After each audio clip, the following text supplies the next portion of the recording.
오늘 하나님께서 우리에게 주시는 말씀 열왕기상 22장 24절에서 28절까지 말씀, 고생의 떡과 고생의 물이라는 말씀을 가지고 우리 함께 나누기를 원합니다.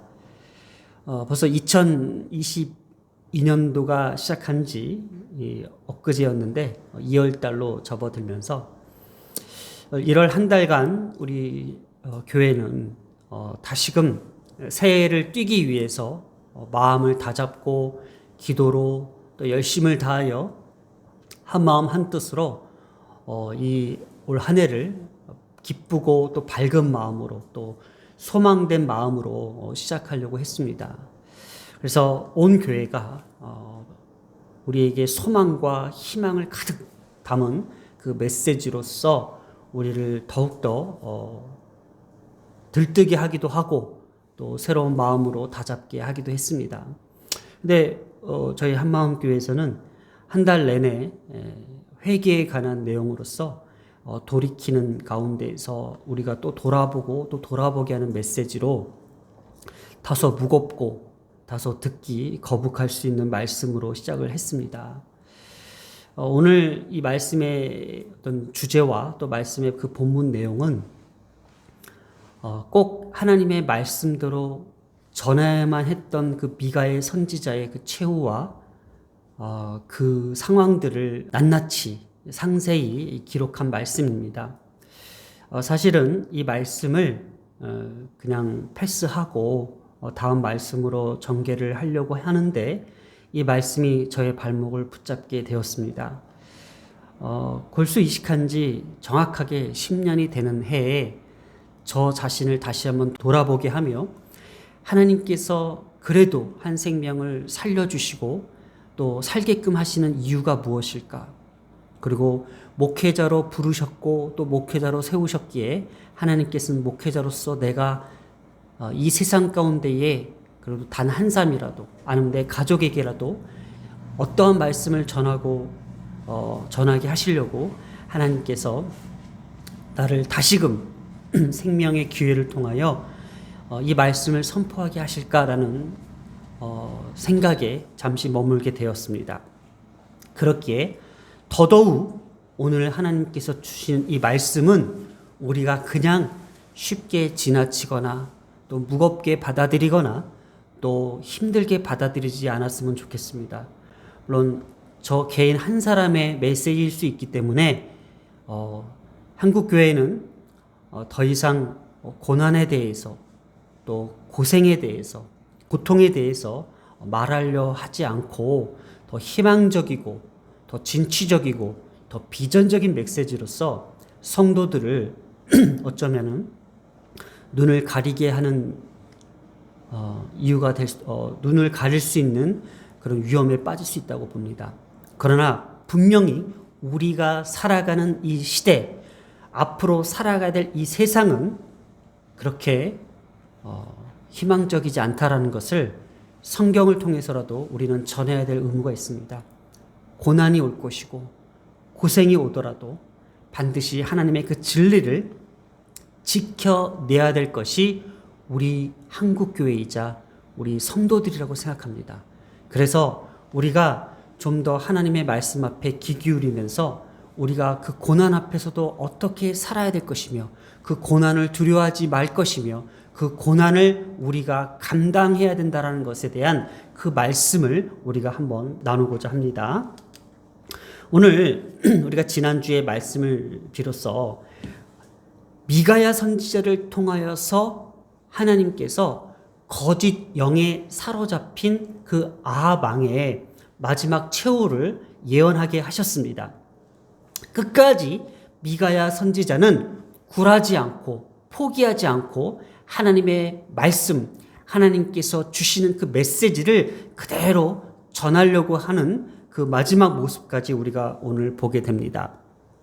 우리가 지난주의 말씀을 잠시 우리가 되새겨 보면은 아합 왕과 또 여호사밧이 함께 연합하여서 길라 라못을 탈환하는 데에 그 목적을 두고 하나님께 묻는 그런 그 장면들이 나오기 시작하면서 아합의 말에 또 그 아합이 생각하는 대로 그대로 좋은 예언을 통해서 아합의 기분을 맞춰주고 어떤 정치적 어떤 개입을 통하여서 아합이 함께 좋은 소리를 내었던, 아합이 듣기에 좋은 예언을 했던 그 거짓 영이 들어간 선지자들의 말과 단 한 사람의 그 작은 외침, 하나님의 진리를 외쳤던 미가야 선지자의 그 내용들을 우리가 다시 한번 되새겨 보면서 그 미가야 선지자는 그 말을 하고 나서 어떻게 되었을까라는 거에서 우리가 한번 생각해 보자라는 거예요.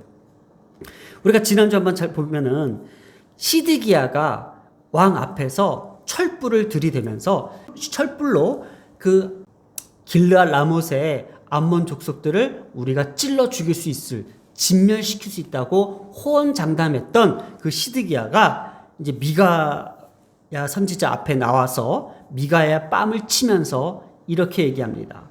우리가 24절을 한번 봅니다. 그나의 아들 시드기야가 가까이 와서 미가의 뺨을 치며 이르되 여호와의 영이 나를 떠나 어디로 가서 내게 말씀하시더냐, 이렇게 이야기한다라는 거예요. 이 시드기야가 지금 미가에게 뺨을 치면서 무엇이 이렇게 분노하고 무엇이 이렇게 겁이 났길래 지금 미가야를 이렇게 공격하고 있느냐. 지금 미가야 선지자의 핍박이 시작되었습니다. 이 뺨을 맞았다라는 것은 앞으로 미가야 선지자가 당할, 진리를 말하고 하나님의 뜻에 순종하며 하나님 앞에서 부끄럽지 않는 선지자로서 섰던 미가야가 지금 이러한 핍박이 시작되었다는 것을 성경은 지금 암시한다라는 거예요.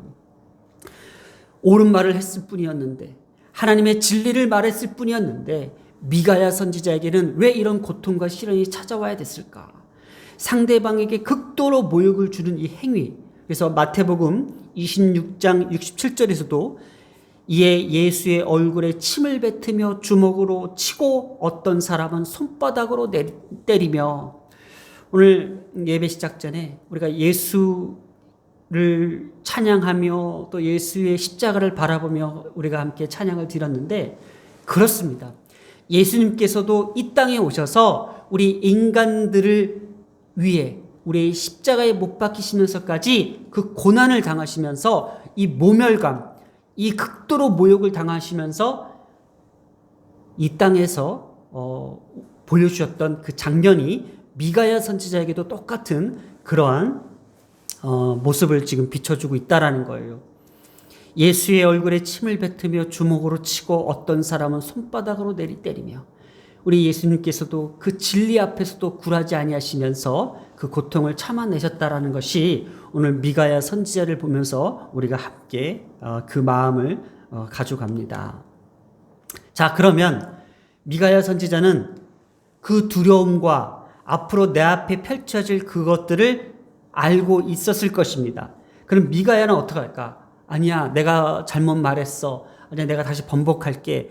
이런 것이 아니었다라는 거예요. 우리가 25절을 다시 한번 봅니다. 25절에 미가야가 당당하게 이렇게 맞섭니다.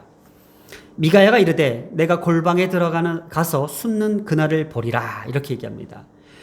뺨을 때린 시드기야에게 다시 반격하는 이 장면, 미가야 선지자가 시드기야에게 이렇게 이야기합니다. 너는 그때 가서 골방에 가서 숨어 있을 것이다 라는 거예요. 왜냐? 넌 틀렸어. 넌 틀렸어. 그렇기 때문에 지금 전쟁에 승리할 것이라고 거짓 예언한 시드기야가 목숨을 구하기 위해 두려워서 피하는 날이 올 것이라고 지금 다시 반격하면서 미가야 선지자가 예언을 하고 있다는 거예요. 26절, 이스라엘 왕이 이르되 미가야를 잡아 성주 암몬 왕자 요아스에게로 끌고 돌아가서 말하기를 왕의 말씀이 이놈을 옥에 가두고 내가 평안히 돌아올 때까지 고생의 떡과 고생의 물을 먹이라 하였다 하라. 미가야 선지자와 시드기야의 이 대치 상황에서, 이런 상황에서 아합은 어떻게 지금 이 상황을 풀어나가려고 하고 있을까? 지난주에 아합 왕도 이 미가야 선지자의 그 예언이 참 불편했어요. 그래서 누군가 나 대신 뺨을 때려줬어요. 지금 그게 시드기야잖아요. 이렇게 아합 왕이 미가야 선지자를 옥에 가두고 고생의 떡과 고생의 묵을 먹이라고 지금 명령하고 있습니다. 미가야 선지자 입장에서는 왕의 이 명령 앞에서 나는 앞으로 큰일 났구나. 난 앞으로 이제 옥에 가둬서 앞으로 나의 고난이 시작되겠구나 라고 생각했을 것입니다. 이때 이 고생의 떡과 고생의 물, 이게 라하츠라는 뜻을 갖고 있는 이 고생, 오늘 2번이나 사용된 것으로 비롯하여 이 고생은 성경에 전체 총 11번 등장합니다. 그렇게 많이 등장하지 않습니다. 그런데 이 고생에 대해서 오늘 성경은 열왕기상 22장을 통하여 우리에게 분명히 말하고 있는 것은 무엇일까? 바로 진리를 말하고 하나님의 뜻에 순종하는 그 길이 그렇게 평탄하지는 않다라는 것을 암시적으로 우리에게 가르쳐주고 있다라는 거예요. 오늘 우리가 믿는 이 한국 교회에서 많은 설교들은 이 고생에 대해서 그렇게 우리에게 인지시켜주지 않고 있다는 것에 대해서 안타까움을 느낍니다. 예수 믿으면 잘 될 거예요. 부흥할 거예요. 성공할 거예요. 라는 메시지가 주를 이룹니다. 그러나 예수를 믿으면 하나님의 뜻을 순종하면 하나님의 뜻대로 살면은 어쩌면 우리는 고생을 할 수 있습니다. 고난의 길일 수 있습니다. 힘들 수도 있습니다. 십자가의 길일 수도 있습니다. 다 같이 우리가 힘을 합쳐서 우리가 마음을 단단히 먹고 그 길을 우리가 순종하면서 가봅시다 라고 우리가 듣기는 쉽지는 않습니다. 그러나 오늘 이 말씀을 통하여 우리가 다시 한번 이 말씀을 왜곡하지 않고 오도하지 않고 이 말씀 그대로 우리가 한번 듣고자 순종하고자 우리의 마음을 지금 가다듬고 있습니다. 무엇일까요? 미가야 선지자는 마음을 다잡았습니다. 미가야 선지자는 마음을 단단히 먹었습니다. 그래, 옥에 갇히고 고생할지라도 내가 이것이 주님의 뜻이고 주님의 길이고 주님의 말씀이고 주님께서 주신 그 영감이라면은 나는 이것을 그대로 감당하겠다. 오늘날 우리의 기독교도 마찬가지입니다. 우리가 많은 성경을 통해서 그것을 우리화시키고 우리의 입맛대로 우리의 생각에 좋은 대로 자꾸 해석을 하려고 하는 것이 우리는 고난을 피하는 길이 바로 열심히 예수 믿는 길이야. 고난을 피하는 길이 오직 기도 많이 해야 될 길이야. 우리는 고난을 피하기 위해서 열심히 예배를 드려야 돼. 그 고난, 그 고생, 그 고통을 이겨내고 참아내며 더 주님 앞에 승리하는 길로 가는 것이 아니라 어떻게 하면 그 고난을 피해야 돼. 그 고생길을 우리는 끊어야 돼. 우리는 더 이상 고통받지 말아야 돼. 그러기 위해서 이렇게 믿어야 돼 라고 가르치고 또 듣고자 하는 것이 바로 오늘 우리 한국교회와 우리 성도들의 마음 자세라는 거예요. 아닙니다. 아닙니다.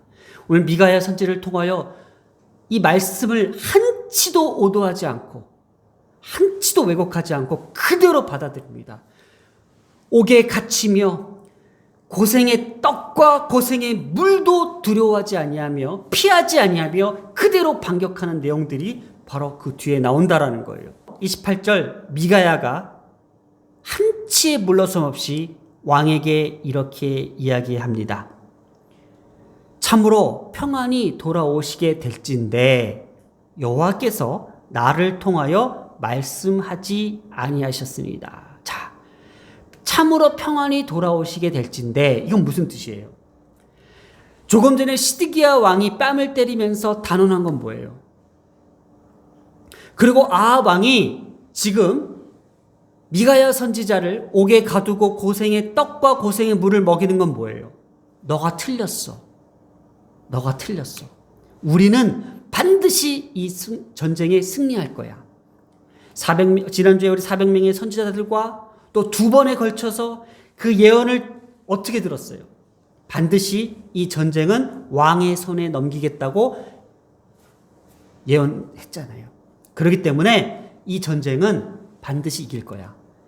근데 예언이 아니더라도 우리가 지난주에 함께 얘기했죠. 여호사밧과 함께 동맹하는 가운데서 길르앗 라못을 원래 죽이려 했던 땅이었고, 그리고 두 번의 전쟁을 통해서 암몬을 거뜬히 이겨낼 수 있었던 게 아합이었어요. 그건 분명히 하나님께서 아합을 깨닫게 해주시기 위해서 이기게 하셨는데 자기가 이겼다고 생각했을 거예요. 그러니 아합 입장에서는 이 전쟁은 반드시 승리할 거라고 단언하고 있어요. 그러니 이것을 미가야가 이렇게 받아칩니다. 아, 그래요? 참으로 평안이 돌아오시게 될 것 같은데 하나님은 나를 통하여 그렇게 말씀하지 않으셨습니다. 왕의 생각이 틀렸습니다라고 지금 그렇게 죽음을 각오하고 아합 왕 앞에 또 예언을 하고 있습니다. 하나님은 나를 통하여 그렇게 말씀하시지 않았습니다. 또다시 예언하고 있습니다. 그리고 또 이르되 너희 백성들아 다 들을지어다 라고 이야기했습니다.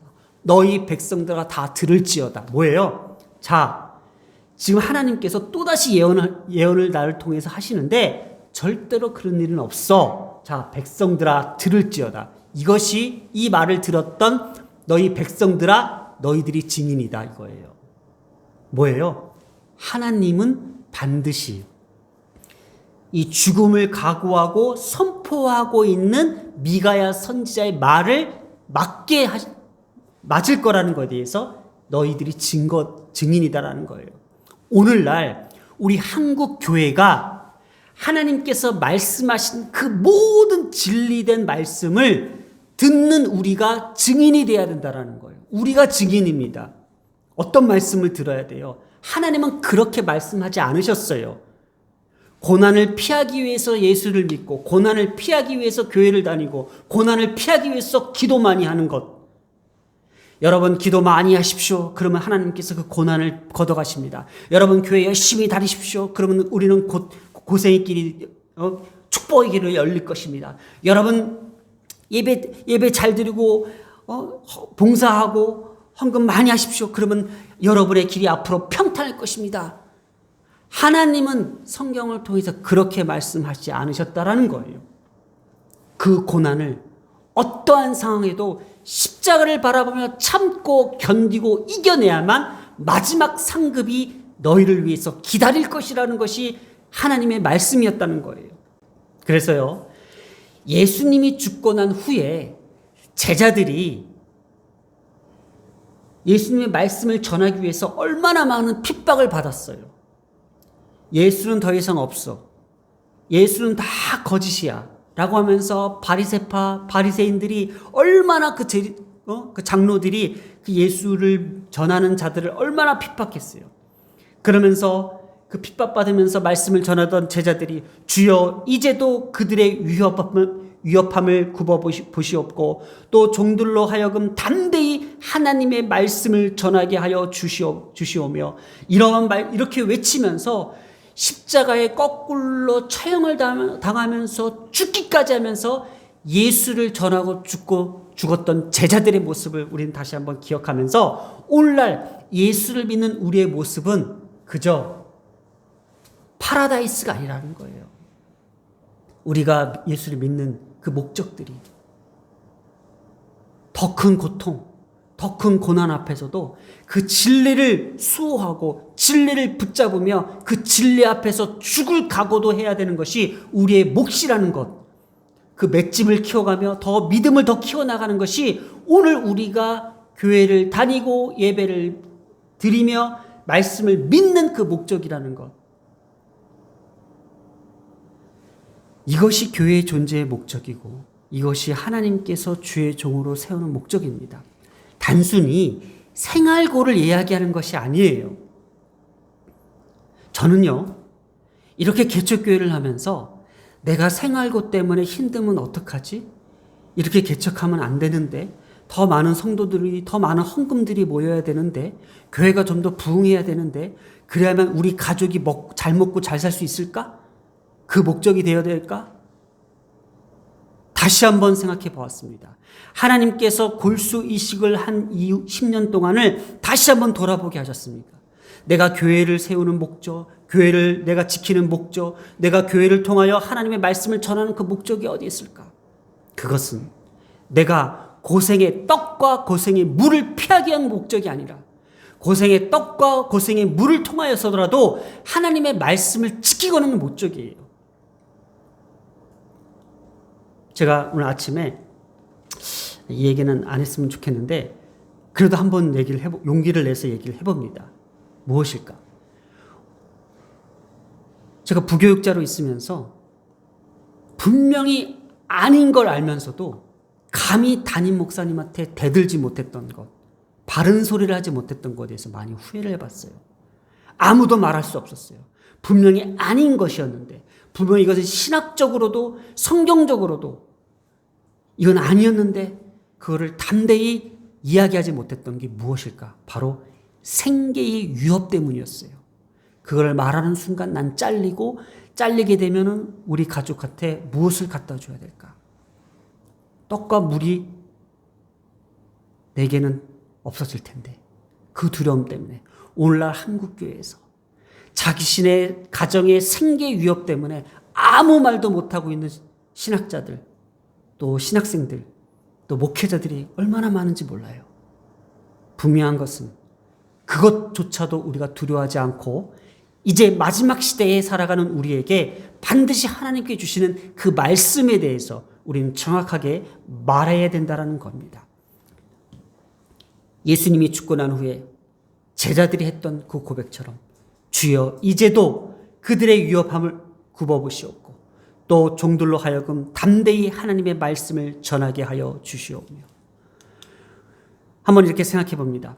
이처럼 진리 앞에서 하나님의 종으로 의롭게 산다는 것은 매우 힘들고 고통을 각오해야 합니다. 그러나 끝까지 견디고 하나님의 말씀에 순종하는 종들에 대하여 하나님은 모든 눈물을 씻기시고 그동안의 수치를 벗기시며 그들의 행한 의로운 일에 대하여 반드시 보상해 주실 것이라고 요한계시록 21장 4절에 이렇게 기록합니다.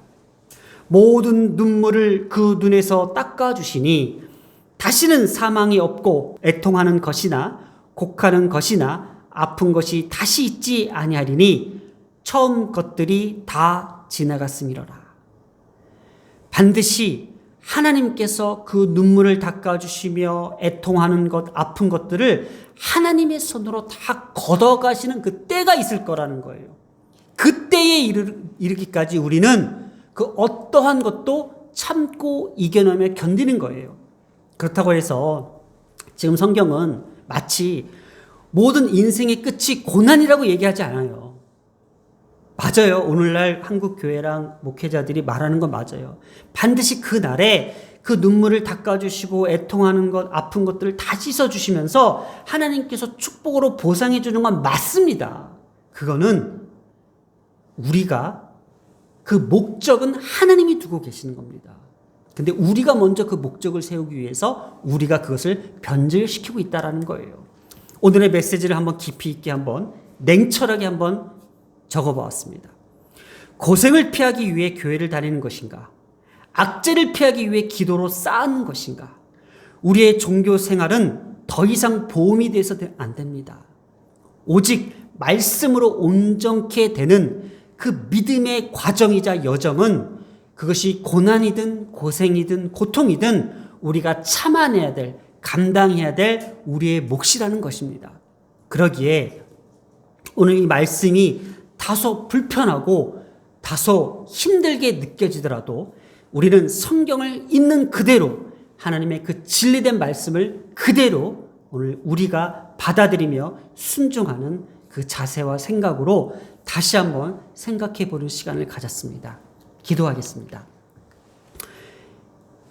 우리의 믿음을 증거해 주시는 주님의 말씀을 듣게 하소서. 지금 우리가 믿고 있는 이 믿음이 반드시 하나님께서 증거로 나타내 주시고 계십니다. 하나님, 오늘도 우리가 주의 말씀을 듣고 깨닫는 귀한 시간 되게 하시고 이 말씀조차 두려워하지 아니하며 겁내지 아니하며 담대히 선포케 하신 하나님께 감사드리며 이 모든 말씀 우리 주 예수님의 이름으로 기도드렸습니다. 아멘.